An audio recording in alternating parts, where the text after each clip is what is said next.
Guys welcome back to the YouTube channel. और आज के इस वीडियो में हम डिस्कस करने जा रहे हैं द बिलियनर अप्रेंटिसेस। तो ये one of the best book है रिगार्डिंग स्टॉक मार्केट इन्वेस्टमेंट। जो भी कोई बिगिनर है और मतलब थोड़ा बहुत आपको स्टॉक मार्केट की नॉलेज है तो आप इस बुक को पढ़ोगे तो आपको बहुत कुछ सीखने को मिलेगा। आपका थोड़ा माइंड सेट भी डेवलप होगा related to share market investment की आप किस वे में ट्रेडिंग कर सकते हो। साइकोलॉजी भी आपकी थोड़ी चेंज होगी अगर आप इस बुक को डीपली पढ़ना चाहते हो। आप प्रॉपर जाके इसको ऑर्डर कर सकते हो, बुक को रीड कर सकते हो। बट मैं आज की इस वीडियो में मैं आपको सिर्फ 10 टेक अवे बताऊँगा जो कि इस बुक की one of the best learning है। ठीक है, और ये आज हमारा डे 33 है अबाउट शेयर मार्केट, मतलब सॉरी डे 33 है 75 हार्ड डे चैलेंज का एक्सप्लेनिंग बुक समरीज। ठीक है, स्टार्ट करते हैं। ठीक है, तो the first insight is rise and fall. The book explore the rise and fall of galleon group. ठीक है, a hedge fund and it's founder Raj Rajaratnam, okay, providing a cautionary tale about the consequences of financial misconduct.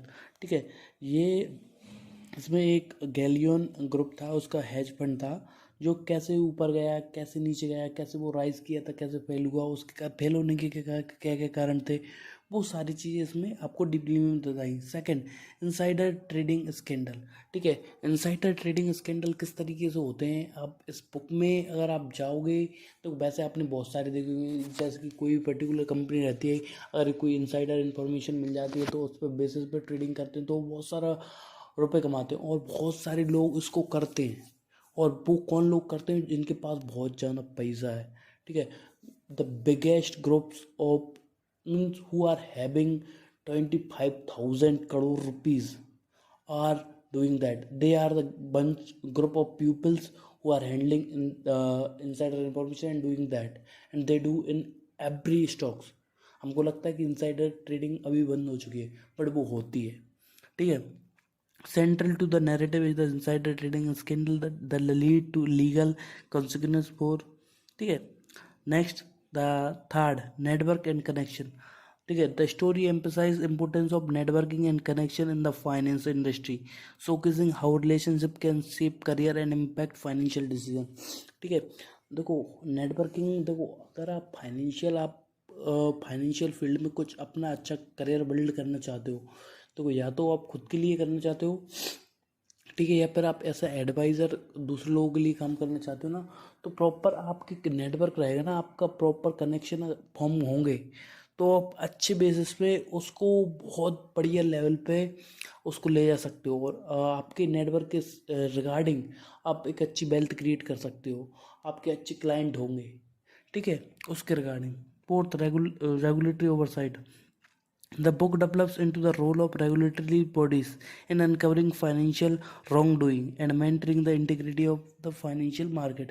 ठीक है, regulatory oversight, तो वो regulatory जैसे हमारे India में ऐसा भी है, रेगुलेटरी इनसाइट के बारे में इसमें बताया गया है। ठीक है, बहुत सारी चीज़ें हैं जिसमें आपको देखने को मिलेगा। ठीक है, जिसकी फिफ्थ, रिस्क एंड रिवार्ड के ऊपर भी थोड़ा हाईलाइट करा गया है।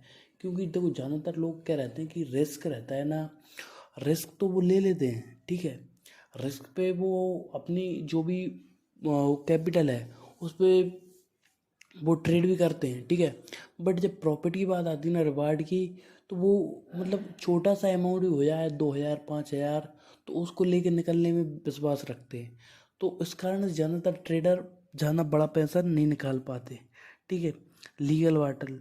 ठीक है, तो लीगल वाटल ऐसा है कि देखो अगर आप कभी कोई भी केस में फंसते हो, ठीक है, मैं आपको ये नहीं बोल रहा हूँ, मतलब समझ लो ना, proper you should have knowledge. The legal battle and investigation portrait in the book underscore the legal complexity surrounding financial crime and length to which authorities go to ensure justice. देखो अगर आप एक investor हो, अगर आप एक trader हो और अगर आप किसी पर्टिकुलर कंपनी के साथ काम कर रहे हो तो आपको लीगल चीज़ें प्रॉपर पता होना चाहिए कि सामने वाली कंपनी सही है या गलत है। ठीक है, तो आप प्रॉपर उस पर केस भी कर पाओ, प्रॉपर इन्फॉर्मेशन होना चाहिए आपका राइट क्या है। ठीक है, देखो प्रॉफिट लॉस होता होता ही है, बट सामने वाला आपके साथ स्कैम ना कर जाए इसका भी आपको इन्फॉर्मेशन होना चाहिए। ठीक है, देखो, seven cultural and ethical issue. The narrative touches upon the cultural and ethical issue within the financial industry, prompting reflection to the ethical standard upheld individual industries. Her company के एथिकल और cultural वो रहते हैं, ठीक है, उन चीज़ों को छोड़ो के, ठीक है, उन पे बहुत ज़्यादा इंपॉर्टेंट रहता है। जैसे कि अगर प्रॉपर एक कोई पर्टिकुलर कंपनी है, उसके एथिक्स ही सही नहीं है, तो फिर किस वे में काम करेंगे, समझ रहे हो ना। Next, eight, media influence. देखो, मीडिया इन्फ्लुएंस के बारे में मैं आपको बताता हूँ। अगर आप जो भी स्टॉक टीवी में न्यूज़ देखकर, यूट्यूब पर देखकर बाय कर रहे हो ना, तो बी अवेयर। पहले आपकी खुद की प्रॉपर इंफॉर्मेशन, प्रॉपर जर्नी को कंप्लीट करो, खुद को रिसर्च करना आने लगे, फिर उसके बाद जो समझो कि सामने वाला क्या बोल रहा है, ठीक है। I have seen people who are making good money while doing opposite to the trend। मतलब जो न्यूज़ में चल रहा है ना, उसके अपोजिट करके भी वो पैसे कमाते हैं। वो मेरे को पता नहीं वो कैसे कमाते हैं, बट उनका एक आइडिया रहता है कि देखो, जब अगर जो कोई स्टॉक हो, कोई भी चीज़ हो, अगर वो न्यूज़ पे हर जगह आपको देखने को मिल रही, हर बंदा आपको एडवाइस कर रहा है ना, तो वो ओवर वैल्यूड हो जाती है। इस चीज़ को समझना पड़ेगा आपको डीप में, बहुत डीप बात है, ठीक है। तो न्यूज़ के बेस पर ट्रेडिंग करना ऐसा है कि अपने पैसों में जानबूझकर आग लगाना, तो इस बात का आपको ध्यान रखना है, ठीक है। नाइन्थ, ग्लोबल फाइनेंशियल लैंडस्केप, ठीक है। The book provide a broader perspective of the global financial help, illustrating how events in one part of the world के हैव फार रीचिंग कंसिक्वेंसेस।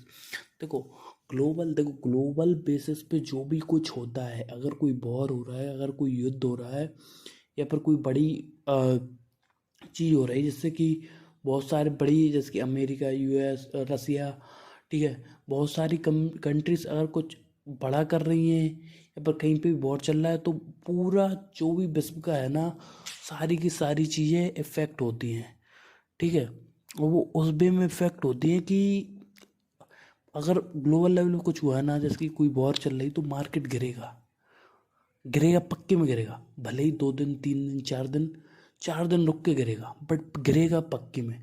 तो इस बात को आपको ध्यान रखना है कि ग्लोबल लेवल पे जो चीज़ हो रही, ग्लोबल लेवल पे वर्ल्ड बैंक क्या कह रहा है, ठीक है, आईएमएफ क्या कह रहा है, तो ये सारी इन्फॉर्मेशन आपको होना चाहिए, ठीक है। जब तक ग्लोबल लेवल की आप इन्फॉर्मेशन नहीं रहोगे कि ग्लोबल मार्केट में क्या चल रहा है, नेस्डैक में क्या चल रहा है, ठीक है, डेक्स में क्या चल रहा है, जापान की मार्केट में क्या चल रहा है, संचय में क्या चल रहा है, ये सारी इन्फॉर्मेशन आपको प्रॉपर होना चाहिए। ग्लोबल मार्केट देखने के बाद ही आप इंडियन मार्केट को देखो, जो इंडियन मार्केट में न्यूज़ चल रही, फिर उसके रिगार्डिंग प्रॉपर स्ट्रेटेजी डेवलप करने के बाद ही आपको काम करना है, ठीक है। और 10th, last but not least, personal sacrifice. It delves into the personal sacrifice made by individual involved in finance, shedding light on the toll that intense career a high finance can take on personal lives, ठीक है। तो हर personal sacrifice, देखो, ऐसा कोई भी बंदा नहीं है जो लॉस ना खाया हो, ठीक है। जो प्रॉफिटेबल ट्रेडर हो आज के ज़माने में, तो ऐसा नहीं कि उसने कभी भी पर्सनल लॉस नहीं किए, ठीक है, उसने बहुत सारे लॉस किए हैं। तो आपको ये सीखना पड़ेगा कि आप खुद का लॉस कर रहे हो ना, उससे कैसे निकलो, ठीक है। उससे लॉस से आप कैसे एक नई सीख लोगे और फिर आगे बढ़ोगे। तो जब तक आपके दिमाग में ये माइंड चीज़ें रहेंगी, तो आप आगे बढ़ते रहोगे। You have to clear this thing कि आपको एक ब्रॉड माइंड, एक बड़े माइंड, मतलब बड़े माइंड से नहीं, एक ब्रॉड माइंड, बड़े पर्सपेक्टिव से चीज़ें सीखनी पड़ेंगी। अगर आप कोई गलती कर रहे हो, देखो, अगर स्टार्टिंग में अभी आपको लग रहा है कि आप सही कर रहे हो, और आपने सही करते करते वो चीज़ गलत हो गई, ठीक है, तो उससे भी आपको सीखना है, ठीक है। तो पहले सबसे इम्पोर्टेंट क्या है कि शेयर मार्केट में अगर आप आपकी जर्नी स्टार्ट कर रहे हो, या फिर आपको 1-2 साल हो चुके हैं ट्रेडिंग करते करते, ये बात दिमाग में याद रखना कि अपनी रिसर्च बहुत तगड़ी कर लो। एक बार रिसर्च तगड़ी हो गई तो धीरे धीरे करके प्रॉफिट आने लगेगा, क्योंकि रिसर्च एक बार तगड़ी हो जाती ना तो आपको पता चल जाता है कि मार्केट कहाँ पे जाने वाला है, और मार्केट कहाँ पे जाने वाला है तो आप प्रॉफिट निकाल सकते हो आराम से। ठीक है दोस्तों, आप सबसे मिलते हैं अगली वीडियो में, तब तक के लिए अलविदा, जय हिंद, वंदे मातरम।